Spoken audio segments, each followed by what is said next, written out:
that Mano Ganshan violated the constitution of Sri Lanka by actively speaking on behalf of the separate state called Tamilila in the Pongu Tamil event that recently broadcast by the Rupine Corporation. I don't think so. In year 2005, that time it was legal for the Tamil politicians or Sinhala politicians or southern politicians to go to Kilinochchi and take part in the political events organized with the political department of Liberation Takis of Tamil. Not only Mano Ganshan, just me, with the cabinet ministers of today's government, Mr Chandrasekeran, Mr Thondaman, Mr Rajitha Senaratne, Mr Milinda Moragoda, Mr G.L.Peiris. All these people went into Kilinochchi, took part in many events. One of the event is the Pongu Tamil event. And some are talking about the Heroes Day Festival. I have never taken part in any Heroes Day Festival of LTTE. That is a fact. But I don't say that taking part in Heroes Day Festival or Pongu Tamil festivals are wrong. Even today in Colombo, the south, Janata Peramana is commemorating their heroes every November and every April. What is that? Those are the people who were classified as insurgents or terrorists in 1988-89 period. The people who had taken bombs to the parliament, who had attacked Dalada Mandire, who had blasted transformers and bridges, and assassinated many number of politicians and Buddhist monks and members of armed forces and police forces. So that is it. So if Janata Peramana can commemorate their own heroes in Colombo and South, among the people in South, why can't anybody in the North commemorate their heroes? But I have not taken part in any such events. That is one thing. Second thing is, I have taken note of the news item telecast in the Rupine Corporation sometime before, at the eve of the Western Provincial Council elections, because they wanted to put me down in the Western Provincial Council elections. So they had arranged this news item through the Rupine Corporation and put it down. I saw that recently in the news item in the UT. What does it says? A single commentator in the Rupine comes out and says, behind where I was speaking at a Pongu Tamil stage, he is saying that Mano Ganshan Mahatmya, Kolame Jeevathana Mano Ganshan Mahatmya, Vanni Reggie, a Janata Amatala, Mukata Kiyanne. Aviya Dadar Ganni Gelkino, Ilam Raju Karane Gelkino, Amolika Bur, all lies. I have never said that. What I speak in Tamil on the stage is very much audible. I got the translation here. What I correctly say is that I was referring to the Pongu Tamil event, that assembly.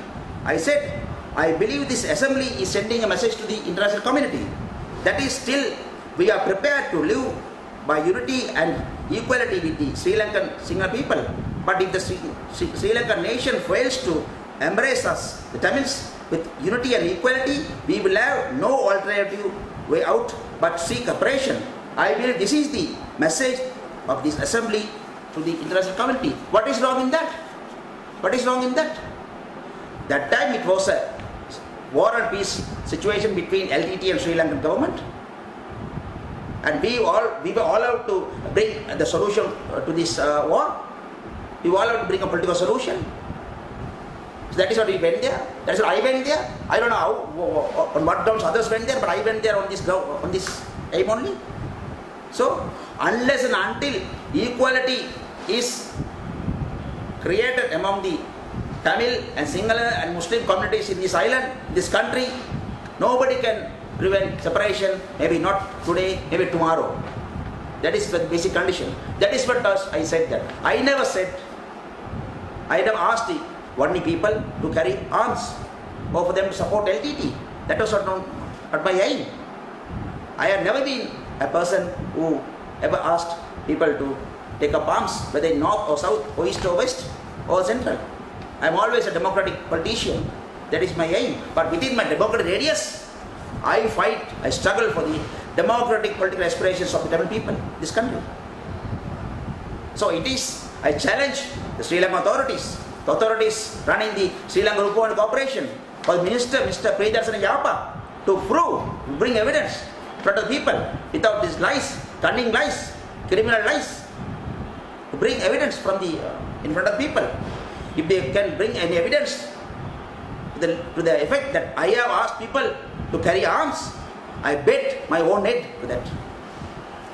Okay. Do you agree that the LTT is a massive human rights violator of all time? If so, what is your opinion about human rights activist Mano Ganshan speaks in favor of the LTT in one of their rallies? You see, now we have seen not only Mano Ganshan, many others who are speaking to the LTT's political department. I refer some names. Minister Chandrasekeran, Rajitha Senaratne, G.L.Peiris, and many number of members of international community or human rights organizations go on meeting LTT. There is nothing wrong. We try to correct them. We try to bring them into the political mainstream. But however, when the reference made to LTT as terrorist organization, you must not forget LTT is also an armed resistance vanguard movement of the Tamil resistance movement against the injustices, discriminations, oppression of the Sri Lankan state. While calling LTT a terrorist, I also wish to identify Sri Lanka state also as a terrorist state, because we have witnessed Sri Lanka state terrorism in this country for a very long time. So it is not fair by identifying only one party as terrorist and giving a free license to the other party. It is not correct. That is not my aim. What I say is that the Sri Lanka state is a legitimate elected state. With that legitimacy, they cannot escape from the blame. And by being a legitimate elected government, they have their own credibility and acceptance among the world community. In the Sri Lanka state, the government which is representing the Sri Lanka in the United Nations, in the other world forums, in the other world community. So that credibility, the acceptance, legitimacy come along with responsibility. So Sri Lankan government cannot raise their hands, the fingers at the LTT and escape from the blame. So it is not only the LTT, but Sri Lankan government is also playing terrorism in this soil. So that is what I got to say. So I am always the forefront in condemning terrorism of all parties, whether it is LTT or TMVP or any other armed group, and also the government of Sri Lanka. So we'll have to sit at that level and discuss. We'll have to sit at that level and look at this total issue.